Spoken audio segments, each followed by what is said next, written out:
Israeli हमले में Iran के 9 वैज्ञानिकों के मारे जाने की खबर सामने आई है। तो ये बड़ी खबर जहां पे इजराइल की ओर से हमला किया गया जोरदार, और उस हमले में अब ईरान के 2 वैज्ञानिकों की सामने आई है।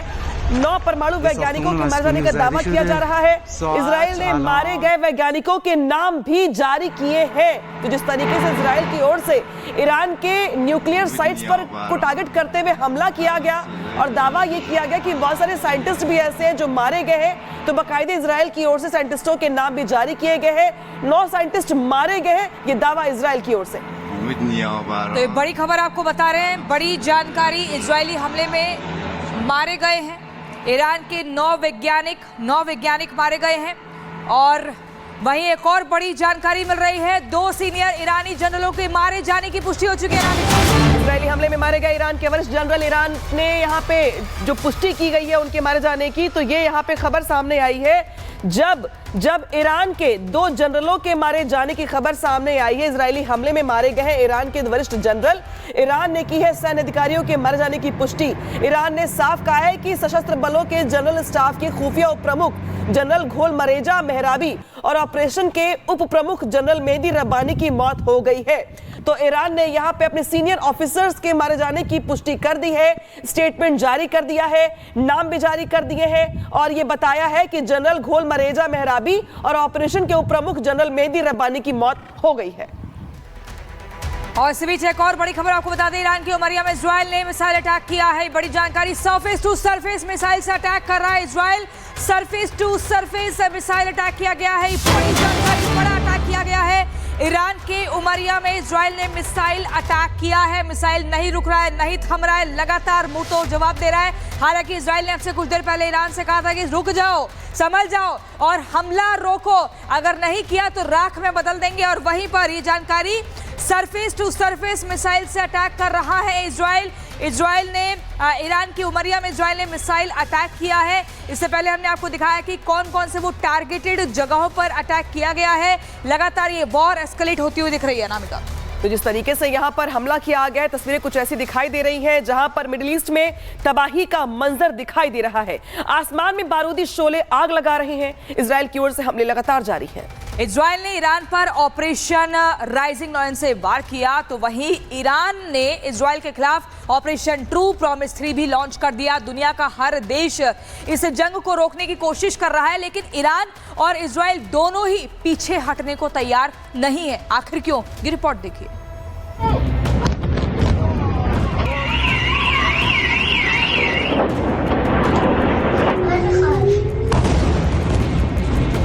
मिडिल ईस्ट में ईरान और इजराइल की अदावत खूनी हो चली है। नेतन्याहू ने ऑपरेशन राइजिंग लायन से ललकारा तो खामनेई ने ऑपरेशन ट्रू प्रॉमिस 3 से यलगार बोल दिया, जिसकी वजह से दोनों देशों के बीच तनाव पहले संघर्ष और अब जंग में बदल चुका है।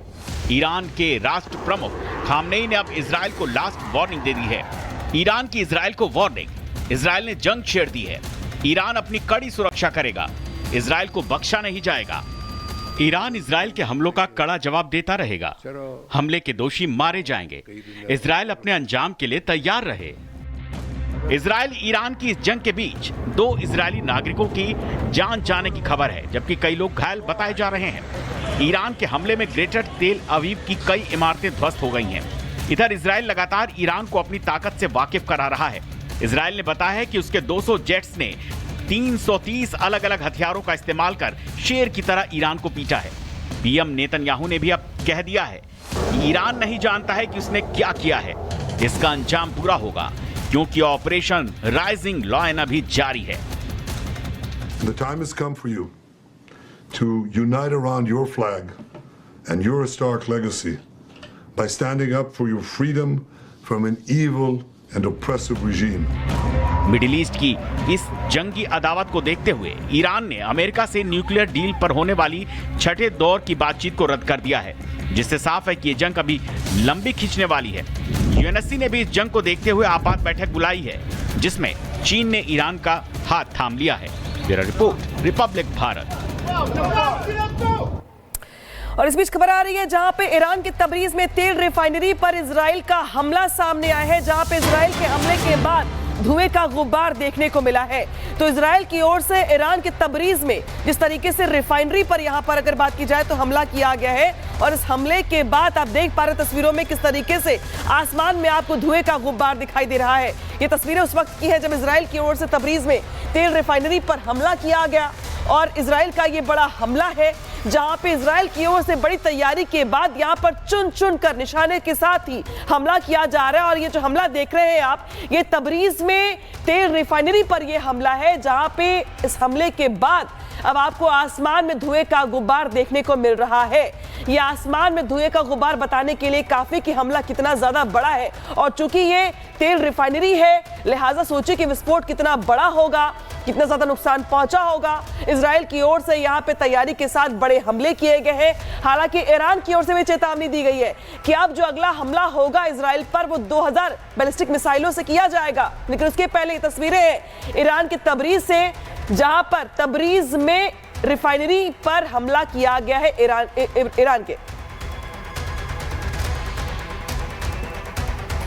और इसी बीच एक और बड़ी जानकारी, इजराइल से जंग के बीच ईरान ने बंद कर दिया है एयर स्पेस। अगली सूचना तक बंद रहेगा ईरानी एयर स्पेस। ये बड़ी जानकारी, बड़ा खबर आपको बता रहे हैं कि इजराइल से जंग के बीच ईरान ने एयर स्पेस बंद कर दिया है, और अगली सूचना तक ईरानी एयरबेस बंद ही रहेगा। इजराइल से जंग के बाद ये कदम उठाया गया है, अगले आदेश तक, अंटिल फर्दर नोटिस। ये आपको बता दूं मैं, ईरानी एयरबेस बंद रहेगा। और इजराइल से जंग के बीच ईरान ने ये बड़ा कदम उठाया है, एयर स्पेस अपना बंद कर दिया है। अगले आदेश तक के लिए बंद रहेगा एयर स्पेस। अगली सूचना जब तक जारी नहीं होती, किसी भी तरह की एयर स्पेस पर कोई हलचल नहीं होगी। तो ईरान को भीषण बमबारी का जख्म देने में आईडीएफ के साथ साथ मोसाद ने भी बड़ी तैयारी की। मोसाद इजराइल की खुफिया एजेंसी है जिसने ईरान पे इस अटैक को तैयारी में कई साल लगा दिए, और इस मिशन को उसने 3 चरणों में पूरा किया है। वो 3 चरण कौन कौन से हैं, रिपोर्ट में समझाते हैं।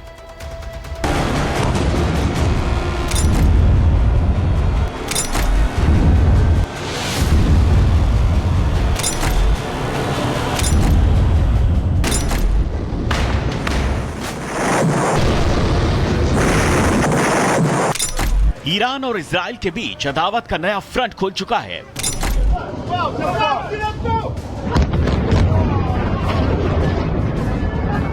इजराइल ने ईरान से न्यूक्लियर हथियार बनाने की कोशिश का बदला लिया है, तो अब ईरान इजराइल के खून का प्यासा हो चुका है।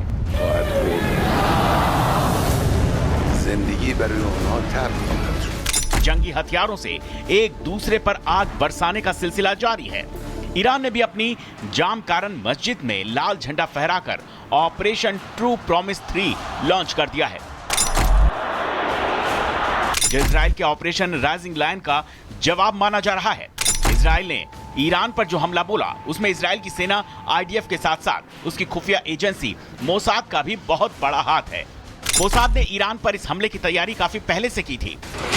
मोसाद ने ईरान में घुसकर की प्लानिंग कई सालों पहले की गई थी। हमले में ड्रोन्स की मदद ली गई, 3 चरण में की गई थी पूरी प्लानिंग।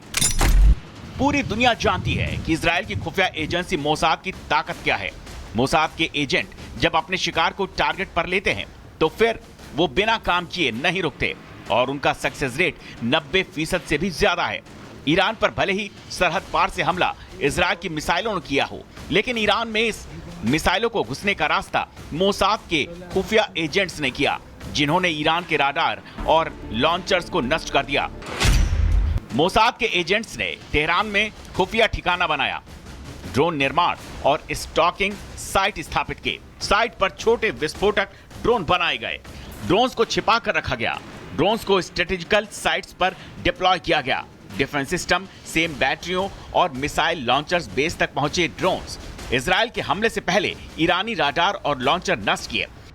यानी इजराइल ने हमला भले ही मिसाइलों से किया था, उससे पहले मोसाद ने अंदर ही अंदर ड्रोन्स अटैक से ईरान की सुरक्षा दीवार में छेद करके जवाबी हमला करने की ताकत को खत्म कर दिया था। Bureau report, Republic Bharat.